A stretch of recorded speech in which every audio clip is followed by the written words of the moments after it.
Салдакай авылында яңа елның беренче көннәрендә үк жанланыш. Һәр хәлдә иске мәдәният бинасы тирәсендә. Җәйгә әлеге территория танымаслык булып үзгәрер дип көтелә. Барысы да авыл клублары программасы ярдәме белән.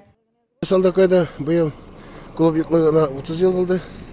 Менә күреп торасыз, здание, бик матур здание төзелгән, аны эшенә керүгә чыгарып җиткерә алмадык. 30 ел буе клубсыз яшәдек. Менә инде хәзер кердек программага, менә бу клубны сүтеп, яңа 50 урынлык кына клуб матур бинасыларга. Ол халкы бик күптән китте инде бу нине.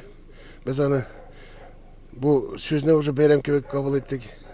Алдагы көнне бу клуб яшьләрне тартыр дип уйлыйм, халык күбрәк кайтыр дип уйлыйм. Бүген Салдакайда 444 кеше яши. Шуларның күпчелеге балалар һәм урта яшьтәгеләр. Авыл үзәген 1-2 ел элек ачылган спорт мәйданчыгы һәйкәл бизәп тора. Тиздән исә клубта булачак. Там будет, да, правильно? И территорию надо будет это предусмотреть. Короче, ну до столбов уже будет сарать. Опять благоустройство надо посмотреть, какую дорожечку.